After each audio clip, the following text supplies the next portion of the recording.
The interrogation room felt cold despite the heating systems working at full capacity.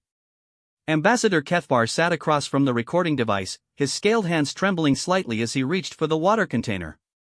The scars running down his left arm caught the artificial light, a permanent reminder of events that still haunted his sleep cycles. "State your name and position for the record," the voice from the speaker requested. Kethvar Thelnox, former military attaché to the Galactic Council's First Contact Division. Current status. He paused, his throat clicking nervously. Survivor. The recording light blinked red, indicating active documentation.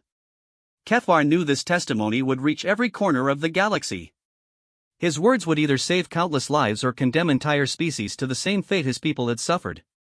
"Tell us about your first encounter with the humans," the voice prompted. Kethvar's eyes closed involuntarily. The memories rushed back like a flood he could never fully contain. "We thought we were the apex predators of the galaxy," he began, his voice barely above a whisper. The Zephyrian Empire had conquered 47 star systems. Our military might was unquestioned. Our technology was superior to every species we had encountered. We had never known defeat. He took another drink, buying himself time to gather courage for what came next. The humans appeared in our outer territories 18 standard months ago. Their ships were crude by our standards. Primitive fusion drives, basic shielding, weapons that seemed almost archaic. Our intelligence reports suggested they were a young species, barely 300 years into space travel. A bitter laugh escaped his throat, the sound harsh in the sterile room. We were so arrogant. So absolutely certain of our superiority. Admiral Zexkar deployed the Third Fleet to their border worlds. 12 heavy cruisers, 47 destroyers, and over 200 fighter craft. We expected complete surrender within a solar day. Kethvar's claws scraped against the metal table as his hands clenched into fists. The first engagement occurred near the human colony of New Perth. Our scouts reported minimal defenses. A few orbital platforms, maybe 30 human vessels of various classes. Nothing that should have posed even the slightest challenge to our fleet. His voice grew darker, the words coming faster now as if he needed to expel them before they poisoned him further. Admiral Zexkar transmitted the standard surrender demand. Primitive species, you will submit to the authority of the Zephyrian Empire. Comply immediately or face annihilation. We gave them 1 standard hour to respond. The pause stretched longer this time. Kethvar's breathing had become irregular, and small beads of moisture formed along his scaled brow. They responded exactly 47 minutes later. A single transmission from what appeared to be their flagship. The human who appeared on our screen was unremarkable by our standards. Small, soft-looking, wearing a simple uniform. He had these strange patches of fur above his eyes and a calm expression that unnerved me for reasons I couldn't understand at the time. Kethvar's voice dropped to almost a whisper. The human said just 5 words. 5 words that should have warned us, but we were too proud to listen. He said, "We respectfully decline your offer." Then, he smiled. Not a threat display like our species use. Not baring teeth in aggression. Just smiled. Like he was discussing the weather. The former attaché stood abruptly, pacing to the far wall of the interrogation room. Admiral Zexkar was insulted by what he perceived as insolence. He ordered an immediate attack. "Show these mammals what happens when they defy the Empire," he commanded. Kethvar turned back to face the recording device, his eyes holding a haunted quality that spoke of horrors beyond normal comprehension. Our first wave consisted of 40 fighters and 6 destroyers. Standard overwhelming force doctrine. We expected to crush their defenses and force surrender before significant casualties occurred on either side. The Zephyrian Empire preferred quick victories to lengthy campaigns. His voice began to shake. The human ships moved like nothing we had ever seen. Our tactical computers couldn't predict their flight patterns. They didn't follow standard engagement protocols. They didn't maintain formation. They flew like they were dancing with death itself. The recording device continued its silent documentation as Kethvar struggled with memories that clearly caused him physical pain. Our fighter pilots were the best in the galaxy. Trained from hatching in the finest academies, equipped with the most advanced targeting systems, flying ships that had never known defeat. Within the first 10 minutes of engagement, we lost 18 fighters. He sat heavily back in his chair, the weight of memory pressing down on him. But it wasn't just their piloting skills. It was something else. Something we didn't understand until much later. Our pilots began reporting impossible maneuvers. Human fighters pulling acceleration that should have turned their pilots into paste. Ships taking damage that should have destroyed them but continuing to fight. Kethvar's claws clicked rhythmically against the table, a nervous habit he had developed since the war. I was aboard the command vessel, monitoring communications. I started hearing things that made no sense. Our fighter pilots screaming about humans who wouldn't die. Reports of human vessels continuing to fire even after taking direct hits to their cockpits. The former attaché's breathing became more labored as he continued. Then, we started intercepting human communications. What we heard, it changed everything we thought we knew about warfare. These humans weren't just fighting. They were laughing. Joking with each other over open channels while our pilots died around them. Kethvar stood again, unable to remain still as the memories consumed him. One transmission I'll never forget. A human pilot whose ship had lost main engines, life support failing, weapons systems destroyed. He was drifting toward one of our destroyers. Our tactical officer reported it as a disabled vessel, no longer a threat. The pause that followed stretched for nearly a full minute. The human pilot activated his ship's self-destruct and rammed our destroyer at full impulse. The explosion took out half our forward sensor array and killed 47 Zephyrian warriors. As his ship impacted, we heard his final transmission, for Earth, for humanity, and for the hell of it. Kethvar's voice cracked completely. He was laughing as he died. Laughing. The recording device continued its work, documenting testimony that would reshape galactic understanding of human warfare capabilities. Admiral Zexkar became enraged. He ordered the entire Third Fleet to engage. Every ship, every weapon, maximum firepower. Turn their pathetic colony into cosmic dust, he commanded. Kethvar returned to his seat, his movements showing the exhaustion of someone who had carried unbearable weight for too long. The humans responded by doing something no military strategist in galactic history had ever recorded. They split their forces. Half their ships moved to protect the civilian evacuation transports. The other half charged directly at our main battle line. The former attaché's hands trembled as he reached for the water container again. 15 human vessels against 60 of our finest warships. The odds were impossible. Any rational species would have attempted to negotiate or at least tried to escape. These humans, they attacked. Kethvar's voice grew hollow, as if the words were being pulled from some deep, dark place within his soul. They coordinated like a single organism. Ships that should have been destroyed continued fighting. Crews that should have been dead kept manning their weapons. And, through it all, we kept intercepting their communications. They weren't screaming in terror like any sane species would. They were coordinating, encouraging each other, and, still laughing. The recording light blinked steadily, capturing every word of testimony that was reshaping galactic understanding of human capabilities. The battle lasted 4 hours. When it ended, we had lost the entire Third Fleet. 49 vessels destroyed, thousands of our finest warriors dead. The humans lost 11 ships. Kethvar's voice dropped to barely audible levels. But that wasn't the worst part. The worst part came when we tried to understand how they had defeated us so completely. Our surviving sensor data showed something that our scientists initially refused to believe. He looked directly at the recording device, his eyes reflecting a fear that had never left him. The humans had been fighting while severely wounded. Medical scans showed crew members continuing to operate their stations with injuries that should have left them unconscious or dead. Pilots flying with broken bones, massive blood loss, internal trauma that would have incapacitated any Zephyrian warrior. The former attaché's breathing became rapid and shallow. We intercepted final medical logs from their ships. One human engineer had continued operating the reactor controls for 3 hours after losing his left arm. A gunner kept firing even after taking shrapnel to his chest that punctured vital organs. Their captain maintained command with a head injury that had left him partially blind and struggling to speak coherently.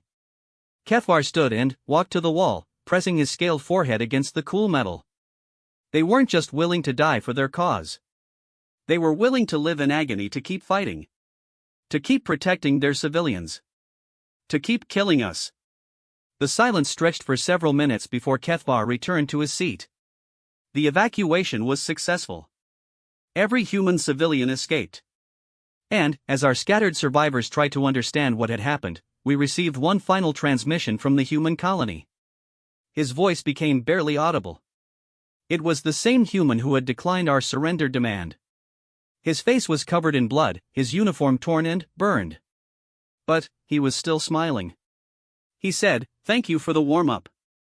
Our friends will be arriving soon." Kethvar's eyes widened as he relived the moment. Friends. They considered that one-sided slaughter a warm-up exercise. The recording device continued documenting testimony that would change galactic civilization forever. 3 days later, the human reinforcements arrived. 700 ships of the Human Defense Force, led by a vessel they called the Indomitable. What happened next? He shuddered visibly. What happened next was not war. It was education. They taught us what it truly means to face humanity in combat. Kethvar looked at the recording device with eyes that had seen the impossible and lived to bear witness. This is only the beginning of what you need to know about humans. What I've told you so far, it's nothing compared to what comes next. The recording device remained silent for several moments as Kethvar collected himself. When he finally spoke again, his voice carried a quality that hadn't been there before. Not just fear, but something approaching reverence mixed with absolute terror. The Human Defense Force didn't announce their arrival with demands or threats. They simply appeared at the edge of our sensor range like ghosts materializing from the void. 700 ships arranged in a formation we had never encountered before. Not the rigid battle lines we expected, but something that looked almost organic. Kethvar's claws drummed against the table in an irregular rhythm. Our remaining forces in the sector consisted of 2 heavy cruisers and a handful of destroyers that had survived the initial massacre. Admiral Zexkar had been replaced by Admiral Felmox, my own clutch brother, who commanded from the dreadnought Eternal Dominion. The former attaché's voice carried personal pain now, beyond the military horror. Felmox tried to establish communication. Standard military protocols demanded at least an attempt at negotiation, even after what had happened at New Perth. The response came from the human flagship Indomitable.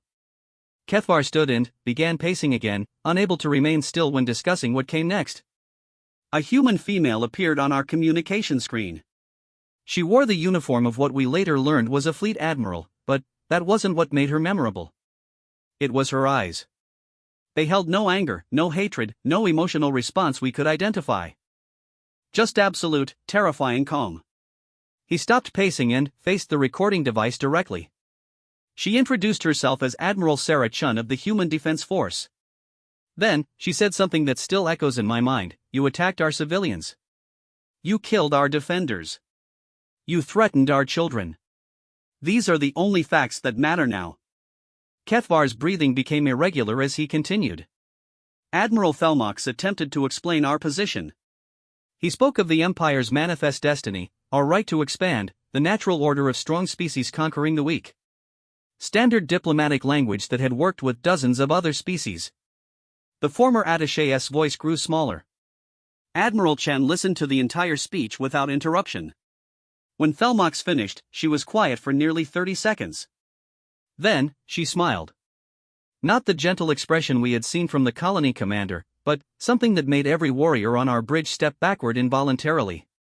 Kethvar returned to his chair, collapsing into it as if the memory physically exhausted him.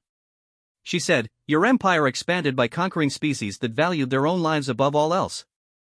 You have never encountered a species that values something more than individual survival. Today, you learn why that matters." The recording device captured every word as Kethvar's voice dropped to a whisper. The human fleet didn't attack immediately. They did something far worse. They began broadcasting on all frequencies, every communication channel we monitored. Medical data. Casualty reports. Personal messages from the colonists they had rescued. Kethvar's hands began trembling again. We heard children crying for parents who had died defending the evacuation ships. We heard spouses recording final messages to loved ones who would never return home. We heard colonists thanking the Defense Force pilots who had sacrificed themselves to buy evacuation time. He looked up at the ceiling, as if seeking escape from memories that followed him everywhere. Then, Admiral Chen began speaking again, but this time she wasn't addressing us. She was talking to her fleet, and she left the channel open so we could hear every word. Cathvar's voice cracked. She told them about each pilot who had died at New Perth. Their names, their families, their dreams for the future that would never come. She read personal details about civilians who had been killed in the initial bombardment. An elderly human who had been tending his garden. A young mother who had been teaching her daughter to read. A group of children who had been playing in a park. The former attaché covered his face with his scaled hands. For 27 minutes, she spoke about the humans we had killed. Not as casualty numbers or strategic losses, but as individuals. People with lives and dreams and families who would grieve their loss. Cathvar lowered his hands, revealing eyes that glistened with moisture. When she finished, the silence was absolute. No one on either fleet transmitted anything for a full minute. Then, Admiral Chen addressed us again. His voice became barely audible. She said, "You killed them because you believed strength was the only thing that mattered. You will now learn that you were wrong. Strength without purpose is meaningless. Love without the willingness to fight for it is weakness. But, love backed by absolute determination, that is what you face today." Cathvar stood abruptly and moved to the far corner of the room. The human fleet began moving toward our position. Not in attack formation, but in something we couldn't classify. Our tactical computers couldn't predict their approach pattern because it didn't follow any known military doctrine. He turned back to the recording device, his expression haunted. Admiral Thelmox ordered our ships to prepare for battle, but something was wrong. Our crew efficiency had dropped by 30%. Warriors who had never shown fear in combat were hesitating at their stations. The human broadcasts had affected morale in ways our officers couldn't understand. Cathvar began pacing again, his movements agitated. The first human ships to reach weapons range didn't fire immediately. They transmitted individual challenges to specific vessels in our fleet. Not to the ships themselves, but to their crews. His voice grew strange, as if he was struggling to believe his own words. A human captain challenged our destroyer-piercing Talon to single combat. Ship to ship, no assistance from other vessels. He identified himself as Commander James Morrison, whose brother had been killed defending New Perth. Cathvar stopped pacing and stood perfectly still. Captain Veltar of the piercing Talon accepted the challenge. It should have been an easy victory. The human vessel was smaller, less armored, and carried lighter weapons. The engagement lasted 8 minutes. The silence that followed was deafening. Commander Morrison's ship was destroyed, but not before he managed to take out piercing Talon's main engines and weapon systems. As his vessel broke apart, we intercepted his final transmission to his crew, "Tell my family I kept my promise to Danny." Cathvar's voice broke completely. His ship's debris field drifted into our formation. Our sensors detected no survivors. But, somehow, impossibly, we kept receiving transmissions from the wreckage. Crew members who should have been dead were still trying to coordinate attacks on our remaining ships. The former attaché returned to his chair, moving like someone much older than his actual age. Similar challenges were issued across our entire fleet. Individual human captains calling out specific Zephyrian vessels, demanding personal combat to avenge specific deaths from the New Perth massacre. Cathvar's breathing became labored. What terrified our crews wasn't the challenges themselves. It was the fact that every human commander who issued one included personal details about the people they were avenging. They knew names, ages, occupations, family relationships. They had made the deaths at New Perth personal. He looked directly at the recording device, his eyes reflecting a truth that had changed everything he thought he knew about warfare. Our warriors fought for the Empire, for conquest, for the glory of victory. These humans fought for people they loved, for memories they carried, for promises they had made to the dead. Cathvar's voice dropped to almost inaudible levels. The difference was overwhelming. Our crews began questioning orders, hesitating in combat, showing mercy when none was requested. The humans showed no mercy at all, but somehow that made them more honorable than us. The recording device continued its silent work as Cathvar struggled with concepts that challenged everything his species believed about honor and warfare. Admiral Chen's flagship reached our battle line and requested single combat with the Eternal Dominion. Admiral Thelmox, my clutch brother, accepted because refusing would have destroyed what remained of fleet morale. Kethvar's hands clenched into fists so tight that his claws drew small drops of blood. The duel lasted 3 hours. Both ships took massive damage. Both crews showed incredible courage. But there was a fundamental difference that decided the outcome. He stood and walked to the wall, pressing both hands against it as if trying to push through to escape the memory. When Eternal Dominion's main reactor began failing, our crew prepared for evacuation. Standard procedure when facing inevitable destruction. But, Admiral Chen's crew, they began emergency repairs on systems that couldn't be repaired. They kept fighting with equipment that shouldn't have functioned. Kethvar's voice became hollow. We monitored their internal communications. Engineers working in compartments flooded with radiation that should have killed them instantly. Gunners maintaining fire control while their stations burned around them. Their medical officer treating wounded crew members while suffering from massive trauma himself. The former attaché turned back to face the recording device. Admiral Felmox ordered surrender when our weapons failed completely. It was the logical choice. The honorable choice. The choice any rational military commander would make. Kethvar's voice grew smaller. Admiral Chen accepted the surrender and immediately began coordinating medical assistance for our wounded. Her crew, many of them dying from their own injuries, worked to save Zephyrian lives. The pause that followed lasted nearly a full minute. That's when I understood the difference. We fought until fighting was no longer logical. They fought until fighting was no longer possible. We valued victory. They valued the people they fought for more than their own lives. Kethvar sat heavily in his chair, exhaustion visible in every line of his posture. The surviving human fleet could have destroyed our remaining ships easily. Instead, they provided medical aid, shared supplies, and helped coordinate evacuation for our wounded. His voice carried a note of something approaching wonder. Admiral Chen visited Admiral Felmox in our medical bay. She brought him water from her personal supply and sat beside his bed while our doctors worked.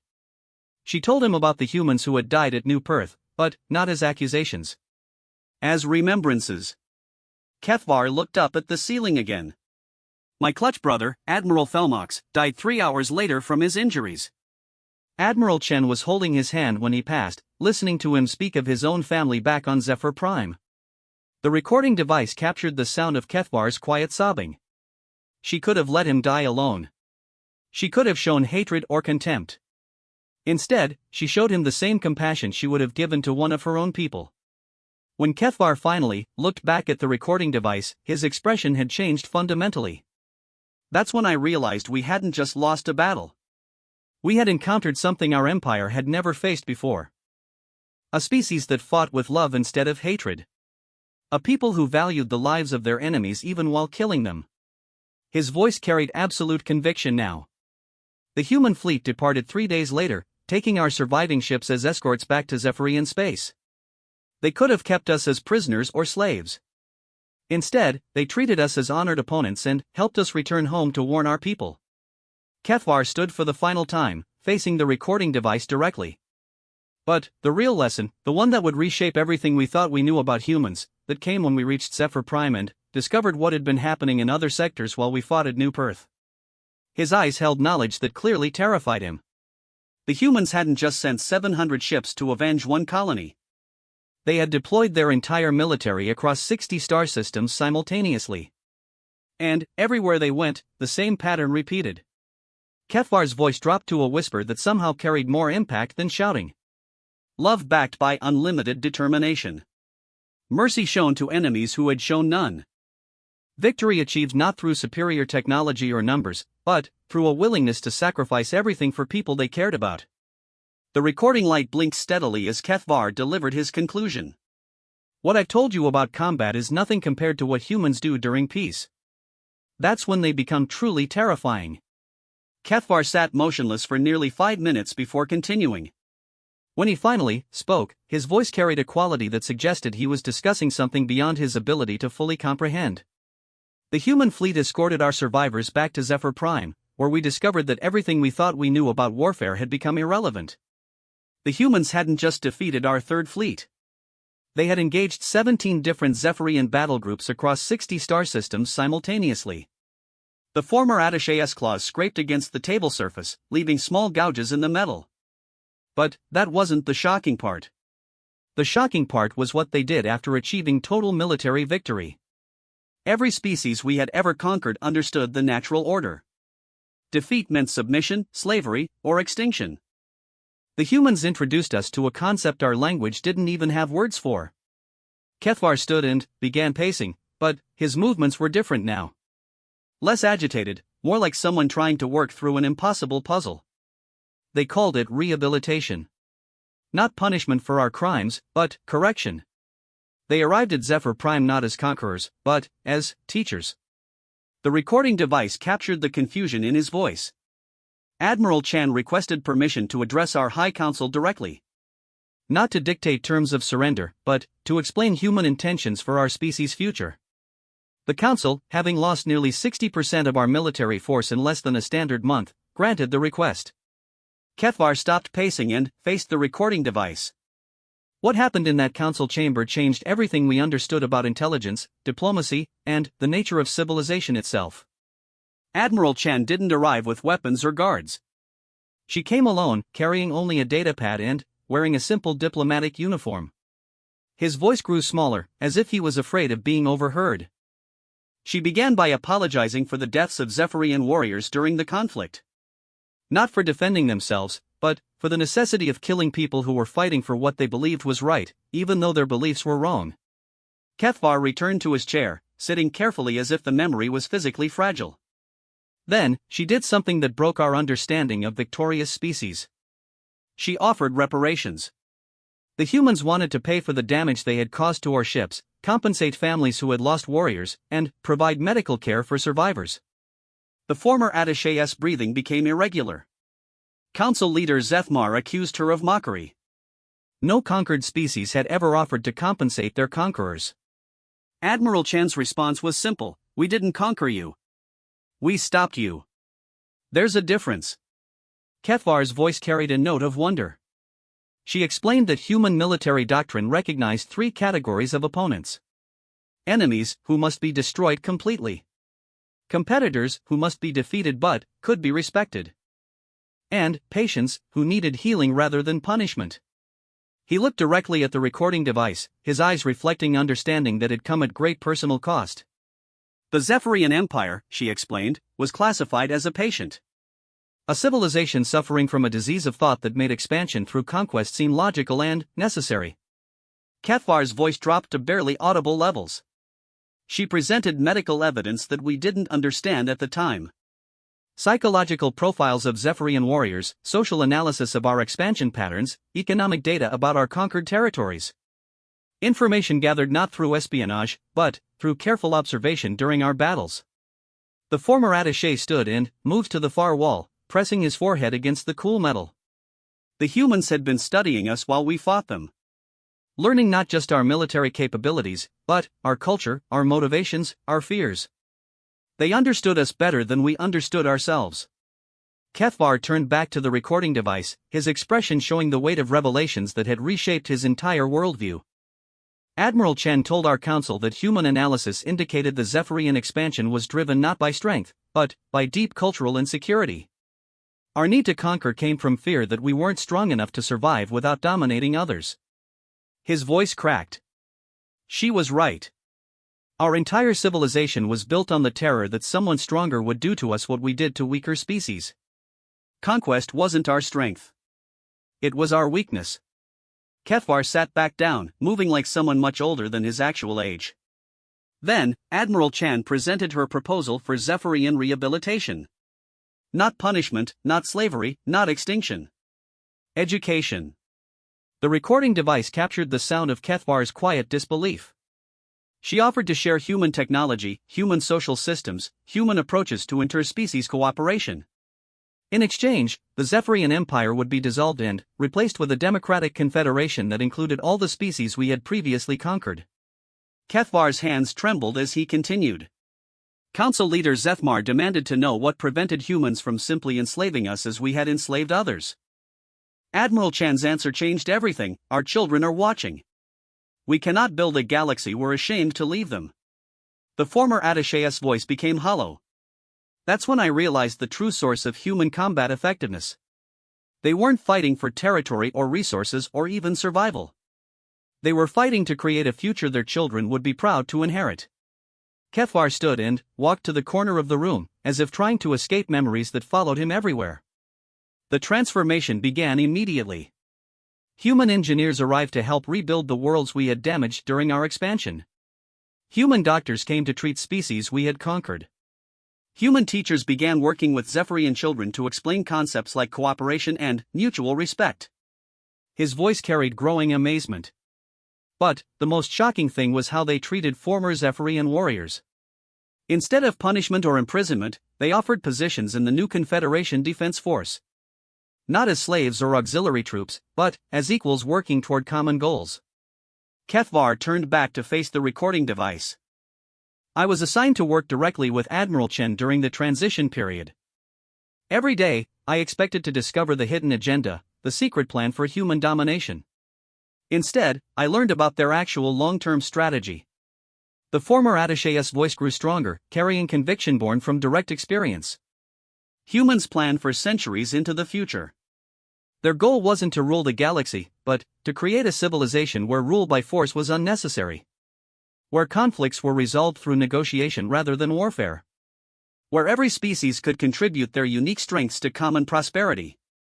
Kefvar sat down again, his posture more relaxed than it had been throughout the entire recording session. 6 months into the rehabilitation program, former Zephyrian territories had become the most prosperous region in local galactic space. Crime rates dropped to unprecedented levels.